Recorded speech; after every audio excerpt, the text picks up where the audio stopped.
We think in stories, we process in stories. By listening to somebody else's stories, we get perspective on our stories.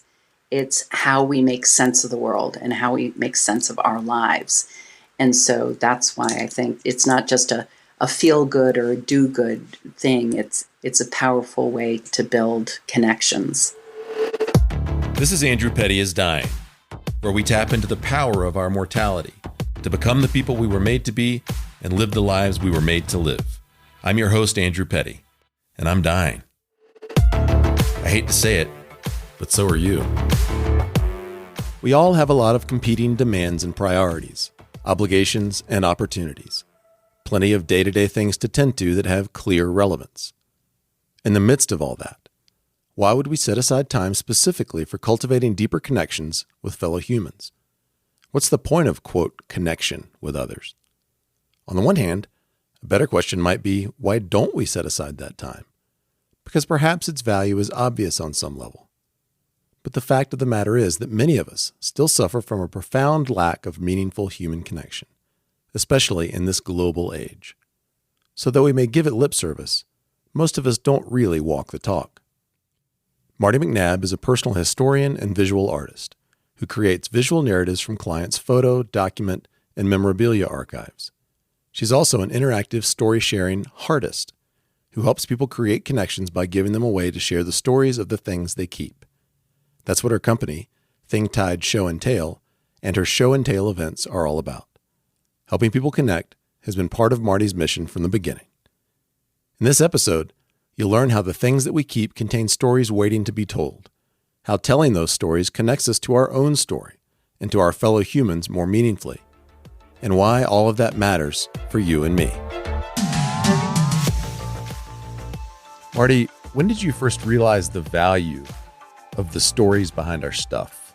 Well, I've come to realize that a lot of it had to do with when I started my first business, which is basically on pause right now, called Memories Out of the Box. I started my career as a personal historian / legacy artist.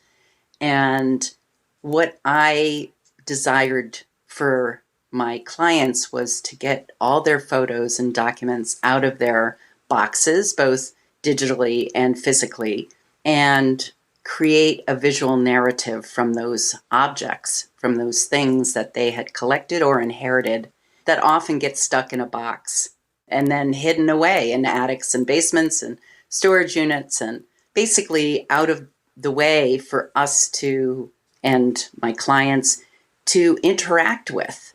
It's a great way when you're holding an object or when you're looking at something. It's a great way to focus your life and to really look at what's important to you, like the things that matter. The books you read, the books that are on your shelf, the tchotchkes, the awards, the ribbons, degrees, the certificates, the baby announcements, wedding announcements, you name it, all the stuff of life. And what I realized in the work that I did was that since I don't interview my clients and I don't record their story and I don't write it in like a memoir form or a video biography form, that kind of takes a snapshot in time and just says, this is what it is.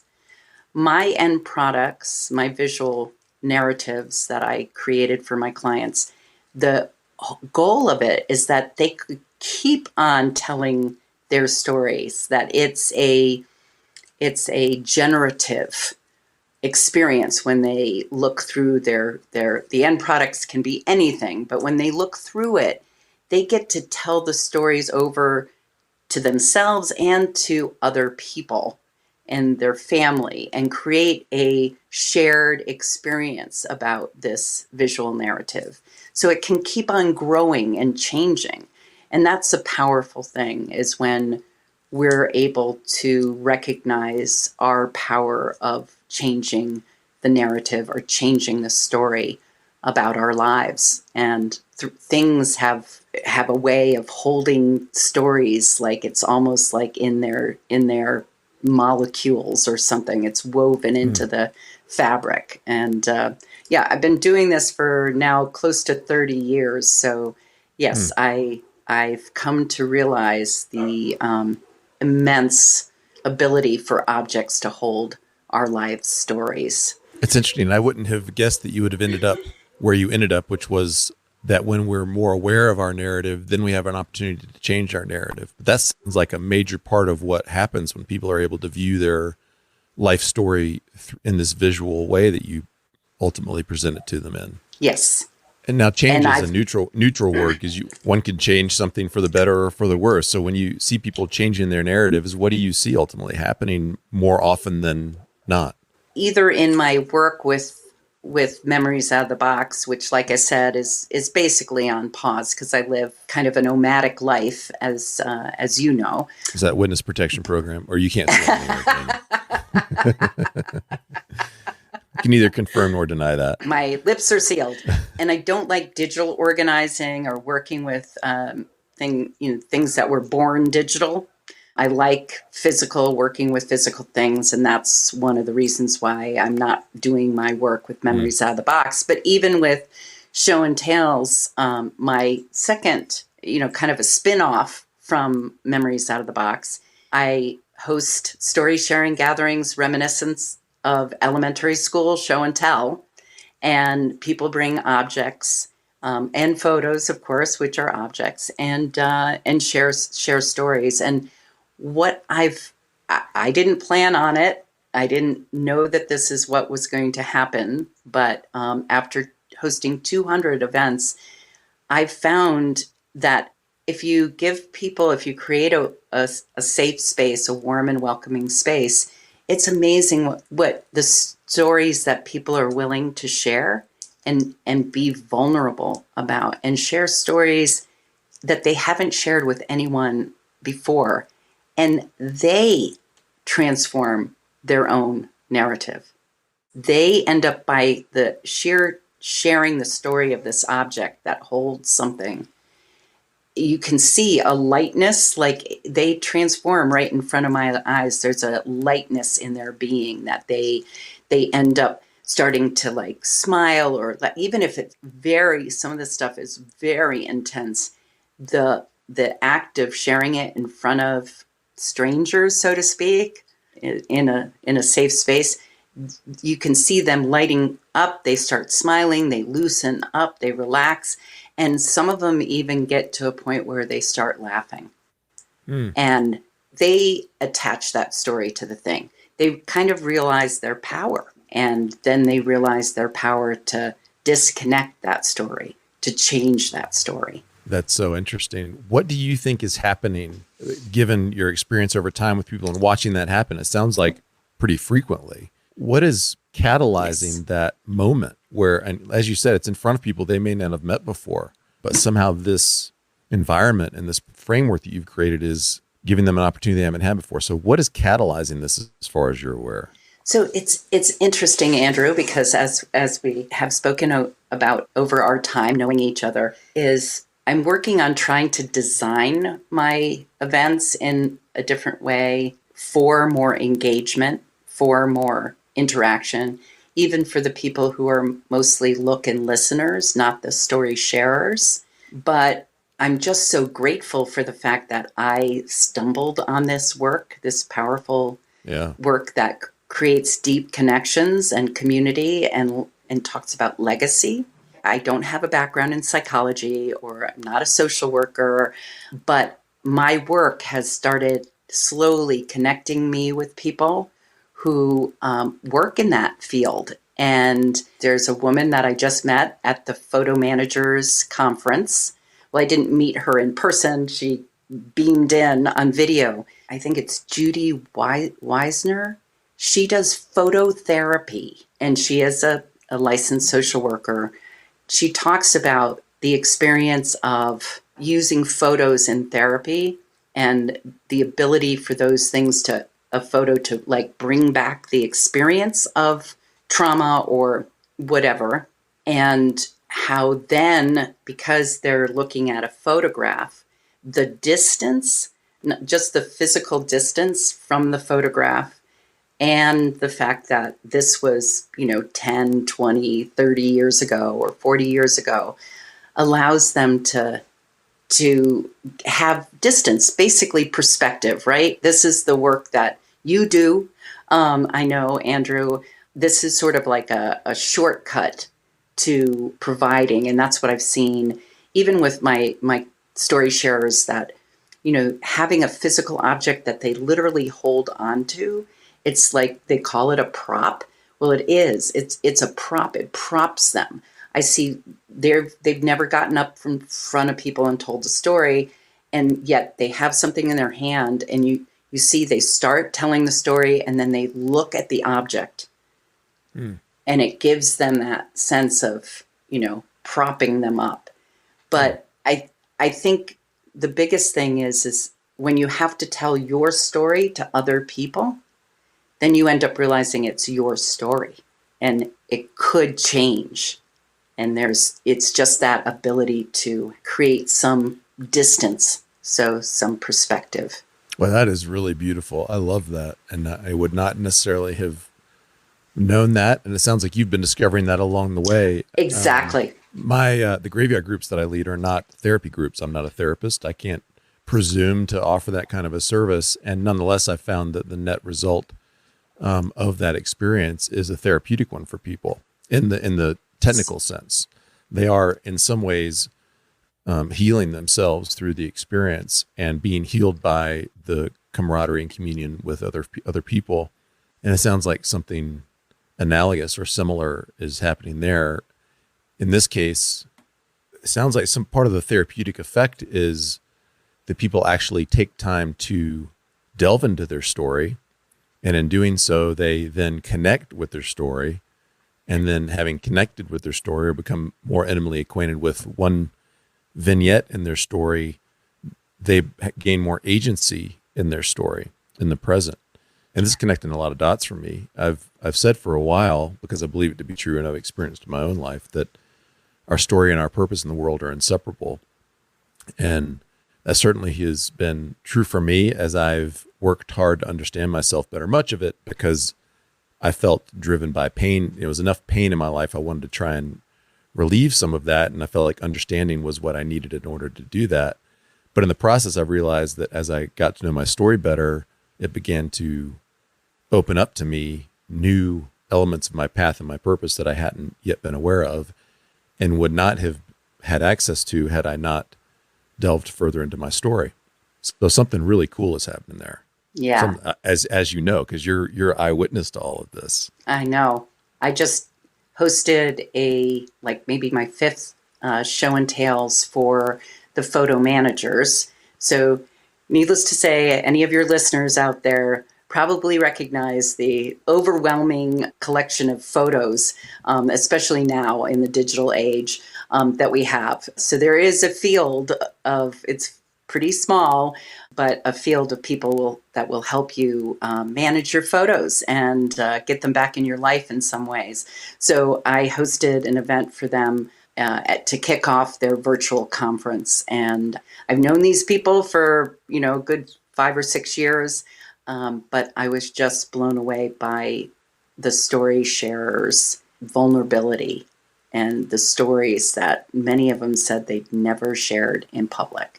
But, I've always felt that at my events, but this one was like another level of it. And just feel so honored to listen to the stories. And I think the other part is what I've realized is in today's world of everything being quick and fast, and like you've got to do things in 30 seconds. You got to have your elevator speech. You've got to do it in 30 to 60 seconds. All of this kind of fast, and, quick everything. Turnaround. It's also been amazing to me to have people join me. The look and listeners are as important as the story sharers are, and they help provide that space and being active listeners to somebody else's story. And so the vulnerability, the generosity and vulnerability of both the story sharers and the listeners create this space that allows for this. I think one of the things that I do want to point out is, and I was just listening to another podcast, an event the other day, and they were talking about, I want to bring down the fourth wall for a minute. She ended up talking about that. And of course, I have friends in theater and friends who've been Grand Slam winners at the Moth and storytelling events. And it's wonderful, and I love these things. And I support my friends, and I've gone to some. But at every storytelling event that I've gone to, when the show is over, and it is a show, it's performative. When the show's over, everybody gets up and leaves. And the difference at my events is every single one, when they're, even my virtual ones, which are harder to do than my in-person ones, but my in-person ones, every single one, people stay afterwards and continue a connection.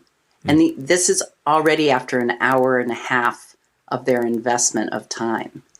Part of that, Andrew, is people are like, oh, do you help people with their story? Do you craft the story? Do you coach them on the story? And it's like, no, because my feeling is the unscripted, unpracticed is where, my events are able to go much deeper, because it's not about building a fourth wall. These are not performative. These are connective. These are, that's the point of it. It's not building walls. It's taking them down. A bunch of things stick out to me. I've been jotting down a bunch of notes, and I've got bunches of questions I want to ask now. So I'm nervous I'm going to lose them. But you said connective, and it strikes me that perhaps the first and most important way in which it's connective is the storyteller with their story, that they connect more profoundly with their story. And then they're able to, having done so with an audience, with participants, with people supporting them, then they're able to forge a deeper connection with all or some of the people who are there with them. So connective in very profound ways. As you were talking, I was realizing too, my gosh, we are avid documenters of our story. Whether it's in analog pictures and shoeboxes in the attic, gobs and gobs of them, or in today's cloud environment, I think in my iPhoto cloud, I have upwards of 60,000 pictures or something currently that I could view. And some of those were actually scanned in from analog formats. But unless I, on an occasion, and I do on occasion, create like a photo book from an event. And so they go from digital to analog, and something you can touch and experience in that way. Or I happen to create a slideshow of some sort, which happens infrequently. To iPhoto's credit, and other programs like that, they will automate those things for you and suggest things, which I love, because it every once in a while brings chapters from my story back to mind, and I revisit it with myself or with my family. But we document them, but document them is not the same as knowing our story. It's almost as if someone from outside our life was just standing by, taking snapshots every once in a while and filing them. But until we've taken the time to actually go back and experience that picture or that moment or that object, there's a sense in which it's relatively lifeless or without value. Absolutely. And I think that, as we had mentioned, both of us getting more and more connected to the death care community and the end of life community, not on purpose, it's just happened over the years. And with my work, I often heard from clients, and I know my colleagues have heard the same thing, where we get clients who say, my kids aren't going to want, and of course you've probably seen all the stuff, all the articles now that are out, New York Times and Wall Street, about how the kids don't want the parents' stuff, right? What I feel is true is, no, they don't want the stuff, and they certainly don't want the shoe boxes full of snapshots that you haven't done anything with, your parents or grandparents haven't done anything with, and now they're just pictures of people they may or may not know, right? Because nobody's taken the time to curate it or to tell the stories. Mm-hmm. And so that's another element of the work that I do. I'm not an organizer. I'm not a professional organizer, but I have a bunch of friends who do that. But my work in this is If I could help you figure out how you could tell the story of that object, could you let that object go? You know, you and I know, I'm sure, talk about the amazing, incredible cost and service of storage units. The storage industry is huge in our environment of buy more, just keep on, buy. We are overwhelmed with stuff.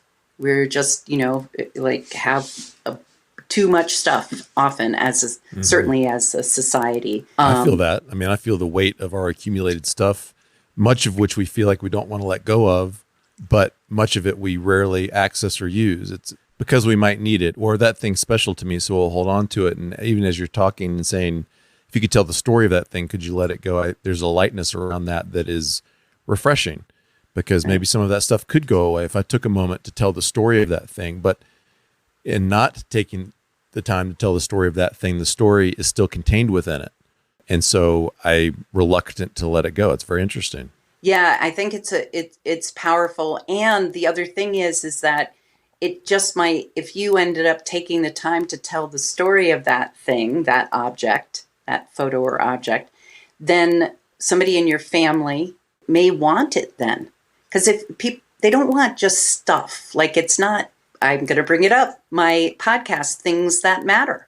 Well, I read a book by a minimalist talking about things that matter, which are not things.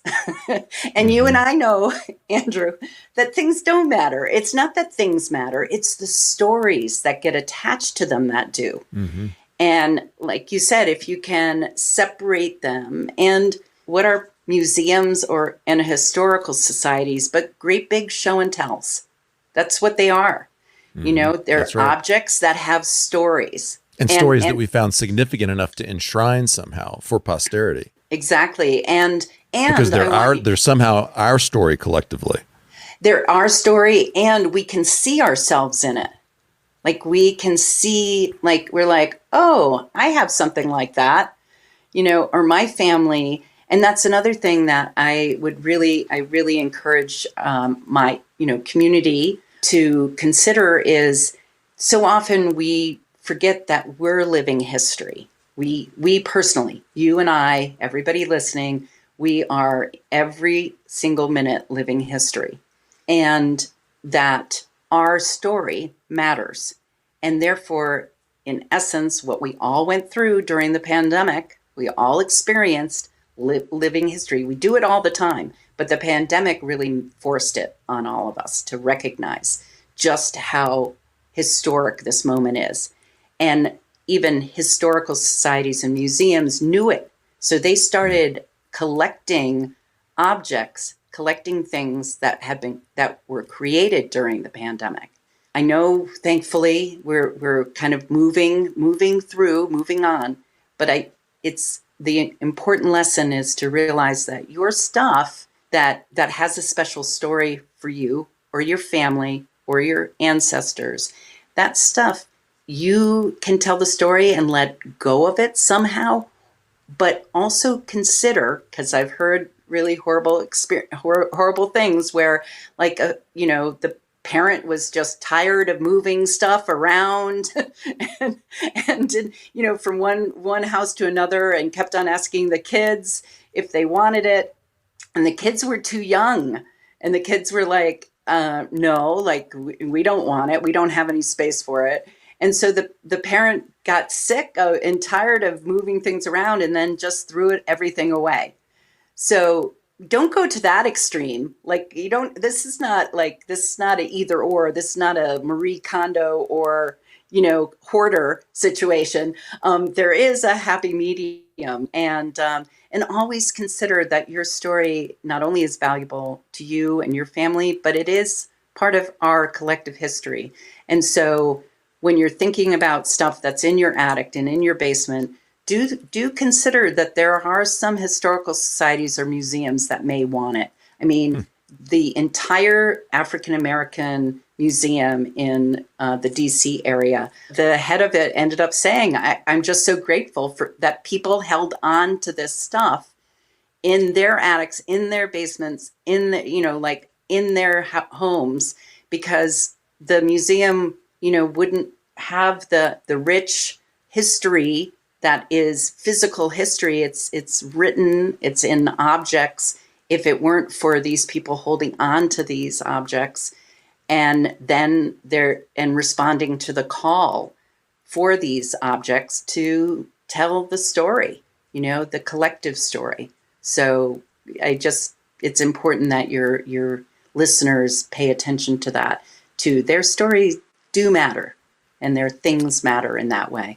Yeah, and there's a tension inherent there between just getting rid of it all or accessing it. And I know for me, as I look at the totes that my wife and I have of memorabilia from our childhoods, I am simultaneously motivated to sit down and look through those things, and now with your help to not just look at them, but to begin telling the story of those things, perhaps to my wife and my boys. But I'm also discouraged at the sense of how much time that might take to actually do it very thoroughly. So there's a great tension there. And perhaps, life is full of tension. So it's probably a good tension to be present. And as you say, not to go to an either or kind of situation.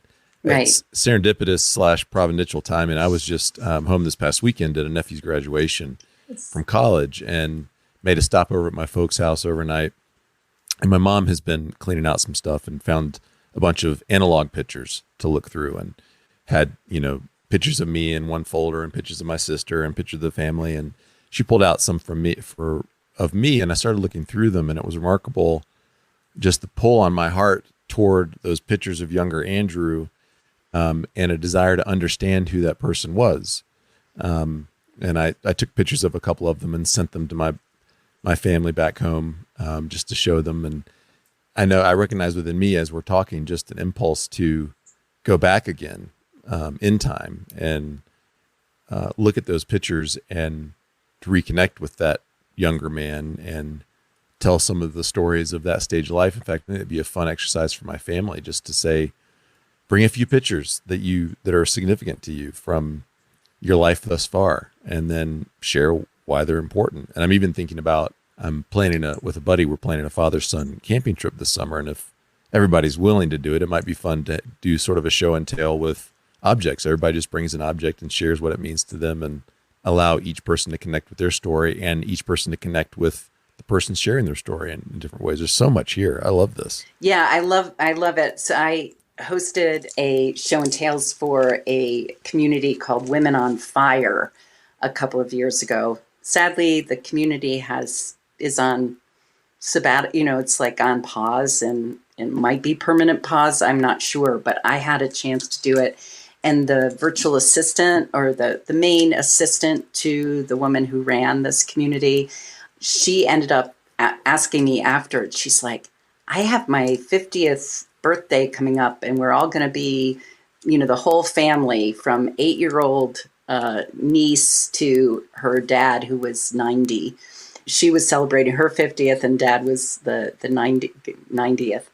And so she asked if she could use it. And I'm like, show and tell is not mine. So I am available to be hired to host these events for family reunions and for team building and other activities. I have been, and I'm available to do that, but I don't own show and tell. So people can do this all they want.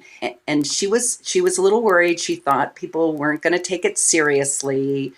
She ended up I talked to her about what email to send everybody and how to explain it and all of that stuff.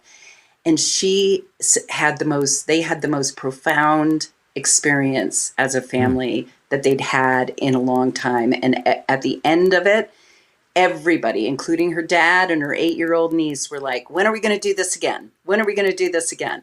And I think it's a powerful experience to do as a family as well, is to, like if you have grandparents, and I know you were talking about, Andrew, there's just so many hours in the day, but and like, how do you do it and how much time do you spend it? Well, one of the biggest thing is, and I hope that, and imagine as an entrepreneur, you agree, F perfection. Right. This is Totally. not about perfection. This is not doing it perfectly. And if there's a way you can go through your memorabilia thing, your wife's memorabilia with your kids, inviting them to do the same thing with theirs, that you can do it as a family experience and then share the stories, then instead of it being like, this huge thing. And of course it doesn't, set a timer, 45 minutes, that's it. Once a week or whatever, make it more of a ritual or a tradition than a chore. I think you'd be surprised. I've been surprised. Somebody finally asked me, why did you do this?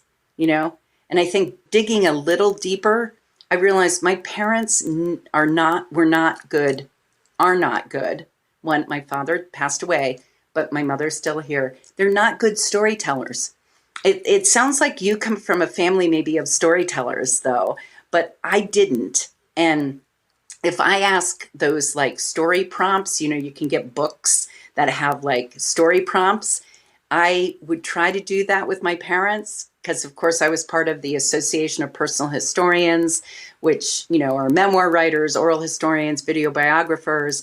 They're still doing the work. Unfortunately, the association folded, but I got all of this stuff, tried to get my parents to like tell stories from their childhood, and I'd get like one-liners, like hardly anything.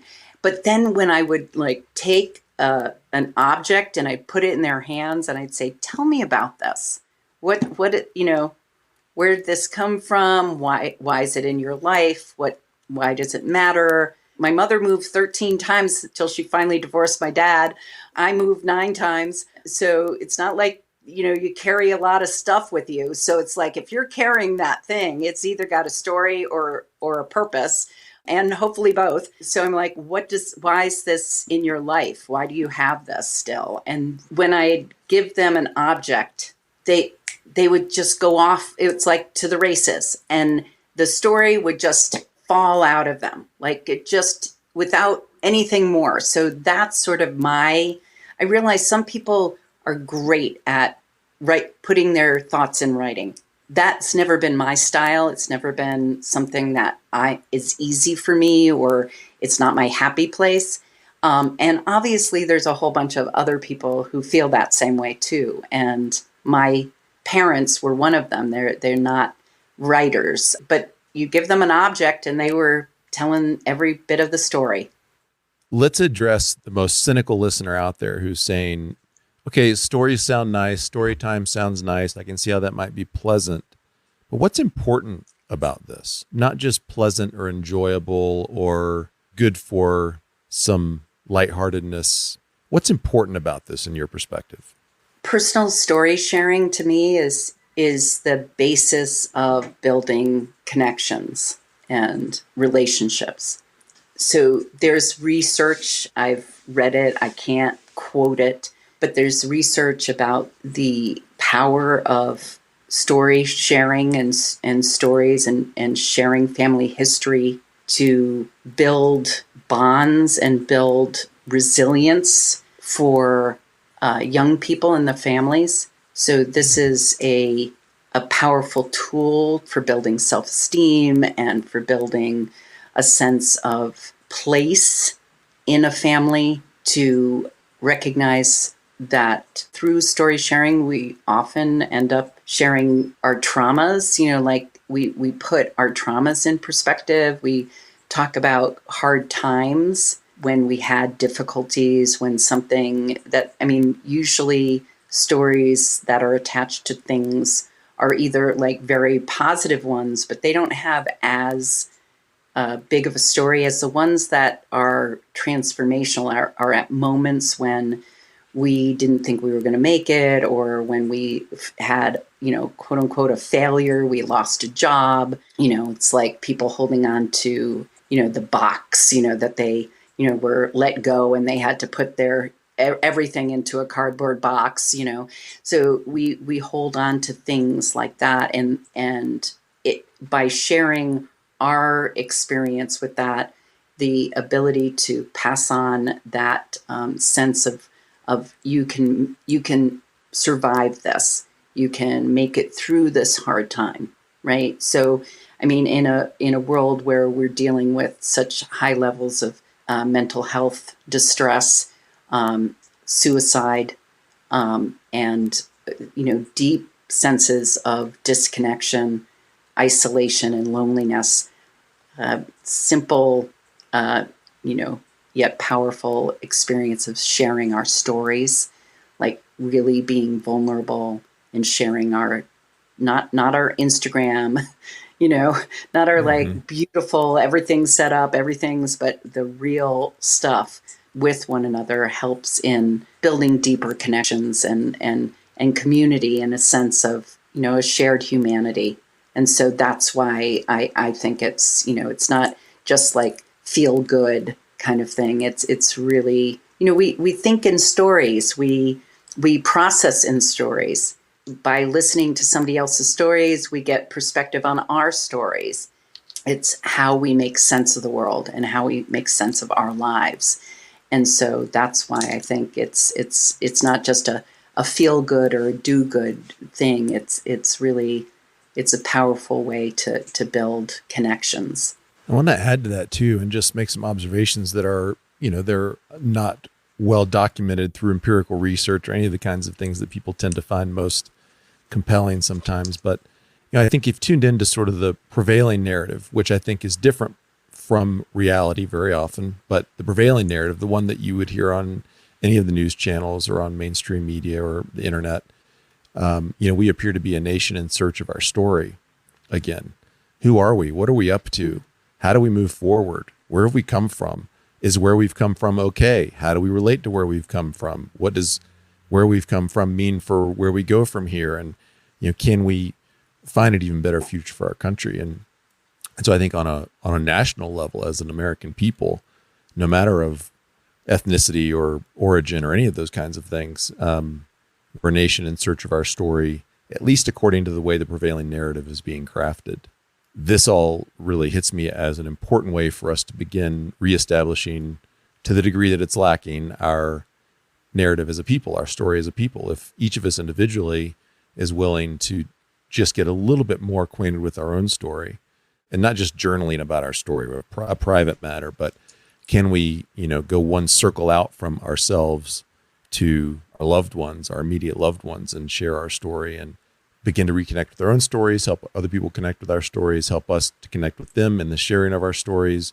Then I think over time, it's not hyperbole to say that we begin to rebuild our story as a nation.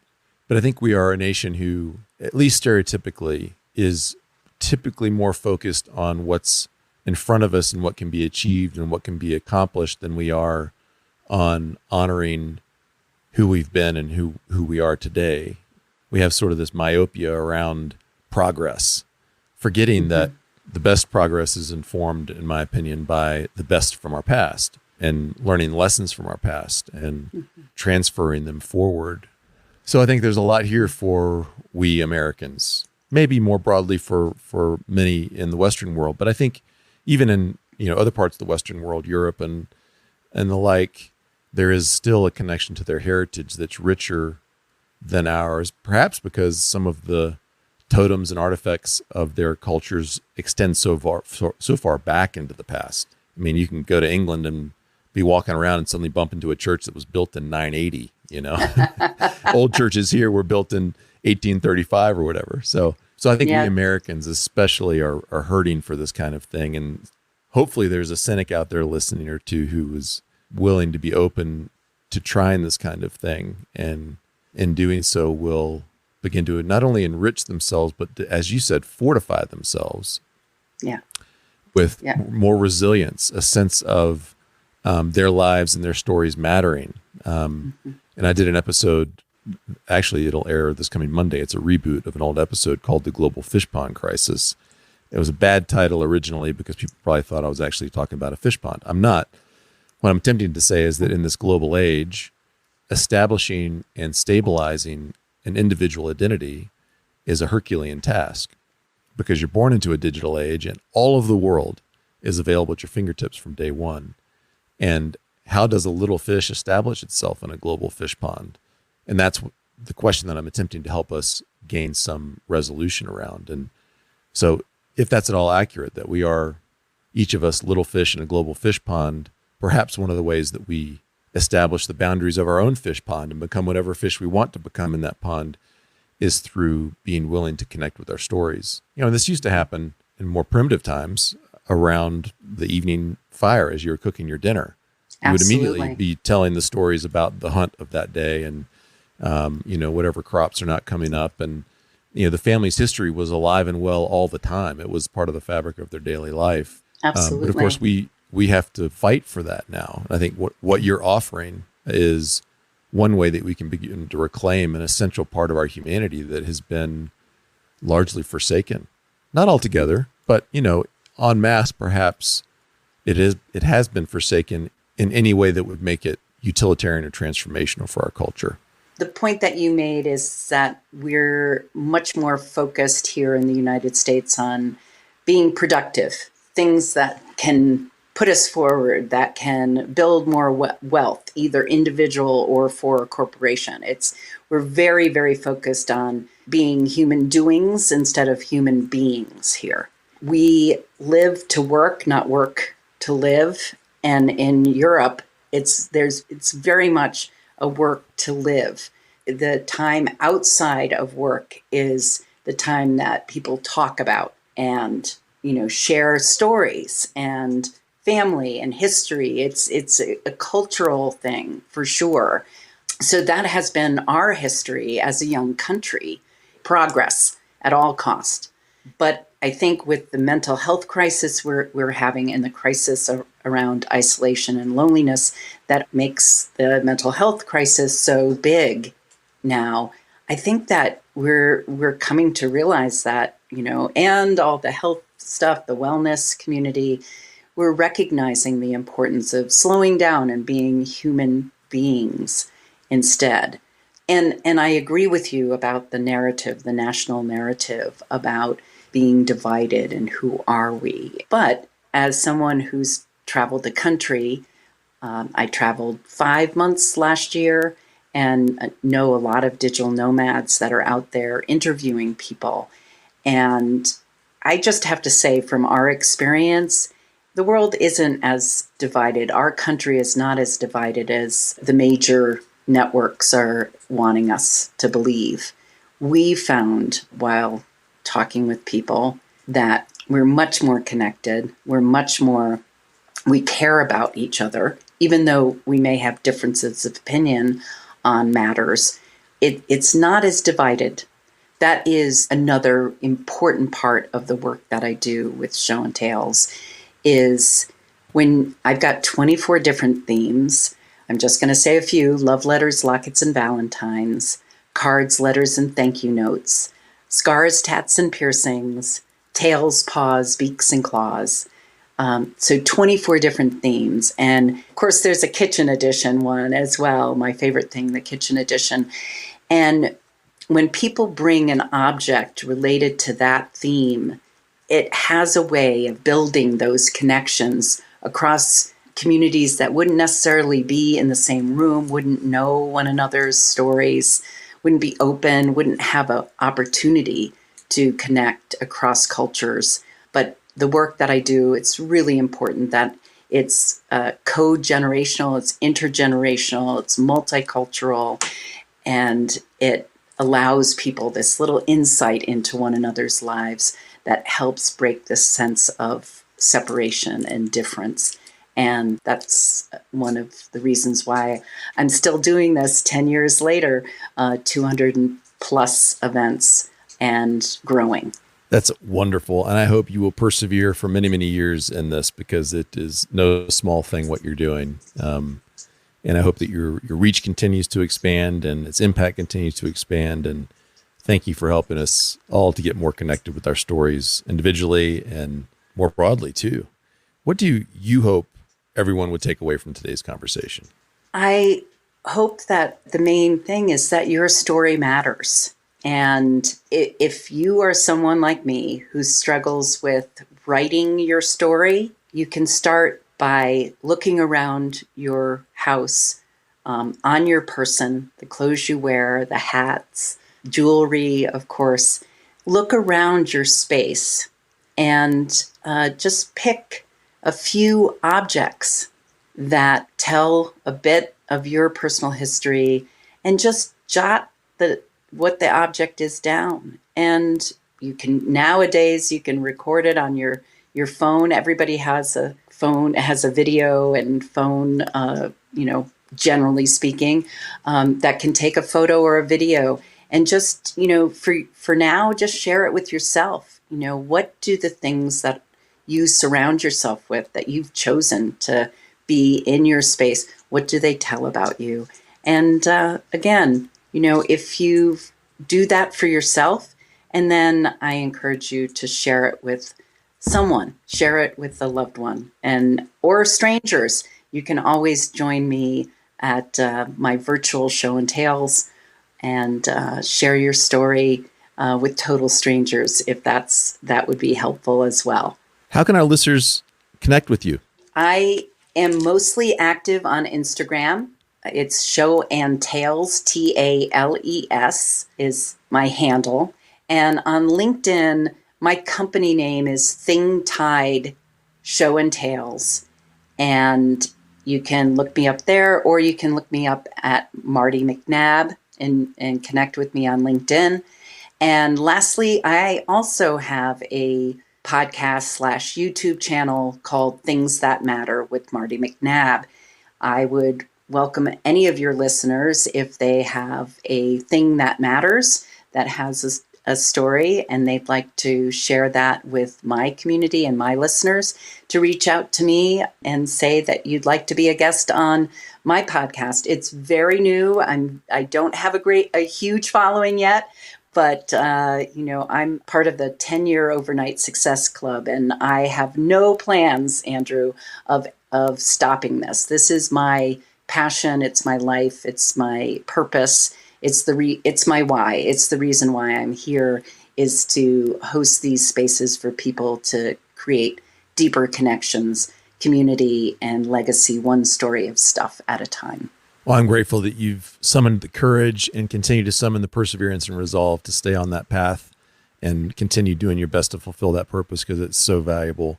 And I hope that many of our listeners will connect with you and tap into the power of what you're doing and experience it for themselves and support your work. And to all of you listening out there, remember, you are going to die, but you're not dead yet. So wake up and get after it. Insight plus action equals transformation. There's an obvious next step available to all of us from this conversation.